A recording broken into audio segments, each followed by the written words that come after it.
Saudara sekalian, dimanapun berada yang kami kasihi dalam Kristus, memang ada sesuatu yang tidak bisa dimengerti oleh manusia kalau tidak dengan iman. Karena itu Yesus mengatakan hari ini, roh kebenaran akan memimpin kamu ke dalam seluruh kebenaran. Rupanya sering juga Tuhan harus mempersiapkan, dan inilah juga untuk para murid, dia mempersiapkan mental mereka, spiritual mereka sebelum dihadapkan kepada sesuatu tugas yang luar biasa. Dan disitulah Yesus mengatakan ini, bahwa Roh Kudus itu akan memberitakan kepadamu hal-hal yang akan datang. Dan Yesus melihat bahwa para murid belum siap. Sama itu umpamanya kan, katakanlah dulu kalau mau masuk suster, tak mungkin di ini dan apa ini baru dia masuk langsung kalau kekal, tak bisa. Atau baru kadang-kadang ada begitu kan, baru persekian langsung dikawinkan, tidak kenal.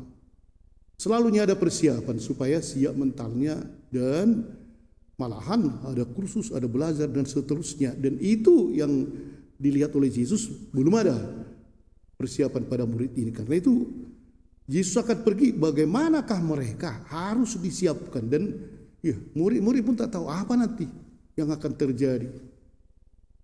Dan persiapan inilah rupanya yang dimaksudkan oleh Yesus, bahwa Roh Kudus itu akan memberitakan kebenaran dan akan membuka hati para rasul. Jadi ada orang tua sudah opung-opung, kan dia main-mainnya, dibelinya lotre, diisinya. Coba begitu kan, hadiahnya memang tinggi ya.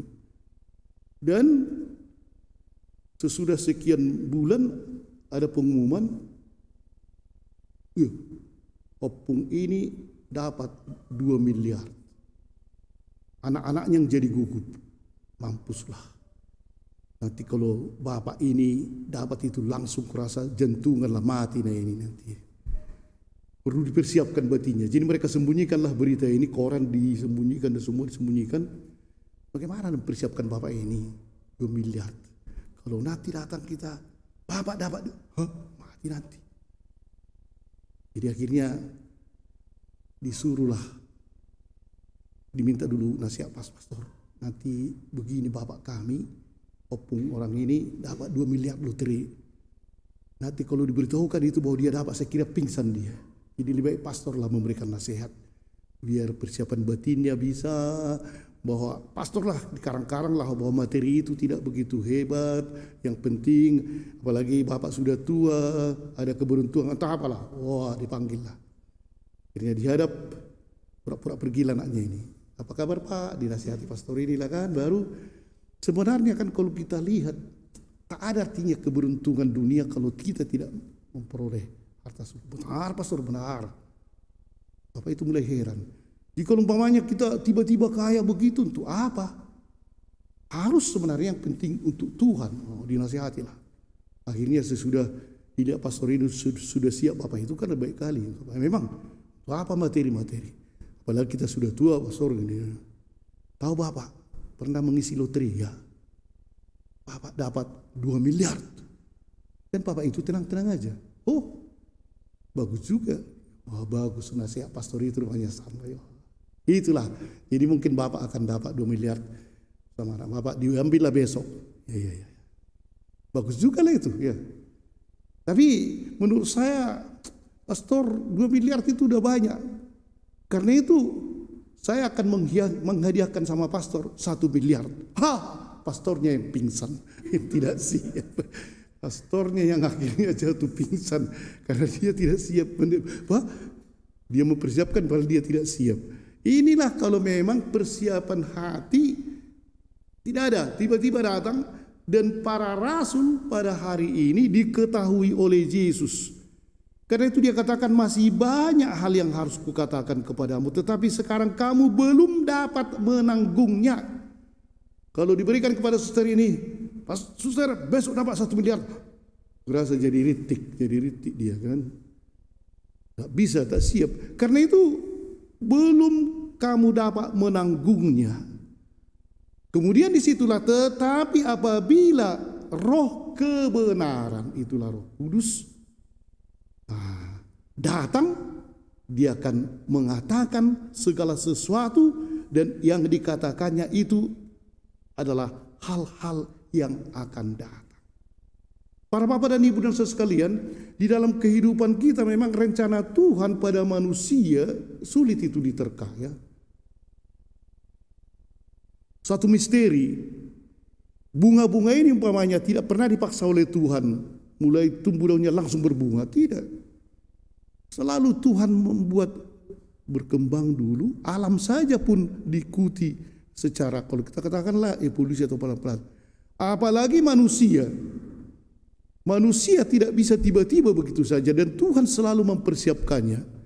Kalau kita mau menjadi, katakanlah, hebat di dalam rencana Tuhan, memang akan ditempanya dulu kita. Dan menempa inilah kadang-kadang manusia tidak mengerti. Disepak oleh Tuhan, ditindih ini, apa ini? Padahal itu suatu misteri. Sebenarnya misteri dari Tuhan ini harus kita hadapi dengan penuh hormat. Mau kemana Tuhan ini semua? Banyak nabi-nabi yang membuat seperti itu, ya. Dan juga banyak orang tua yang barangkali membuat, kemana Tuhan masuk, mau mengapa harus begini. Tapi harus kita hadapi dengan penuh hormat. Kalau suster-suster kita ini umpamanya dinasihati oleh pimpinan, lantas mulai emosi, keluar petaho, ya kan? Padahal itu sebenarnya cara untuk menempa yang diberikan oleh Tuhan, kita hadapi dengan hormat. Ya, mungkin benar yang dikatakan itu. Dan sampai akhirnya kenyataan yang membahagiakan akan tiba. Oh, inilah rupanya rencana Tuhan itu. Inilah rupanya rencana Tuhan. Tapi langkah-langkah inilah yang kadang-kadang manusia tidak mau. Irama yang diinginkan oleh Tuhan tidak kita ikuti. Kita lawan. Saya mau irama dangdut. Wow. Padahal Tuhan ingin irama manortor, bukan dangdut. Tak mau aku. Disinilah rupanya yang para rasul juga mengalami itu. Para rasul ya, sudah bertemu pun dengan Yesus, belum yakin. Pergi sama-sama ke Maus, belum yakin. Paulus juga sempat membunuhi, sampai akhirnya disambar oleh cahaya. Banyak para rasul itu yang mengalami seperti ini, tidak siap. Tetapi ketika mereka terbuka kepada roh kebenaran dan menghormati roh kebenaran itu, disitulah Tuhan bisa bekerja. Allah mempersiapkan kita semua, masing-masing, bapak dan ibu, anak-anak kita. Allah mempersiapkannya. Dan seharusnya agar kita siap, kita selalu menghormati rencana Tuhan itu. Kita berusaha, terus berusaha. Kadang jatuh, kadang begini. Tapi akhirnya kita harus siap untuk menerima sesuatu yang akan luar biasa diberikan Tuhan. Karena roh kebenaran itu tinggal di dalam kehidupan kita. Amin.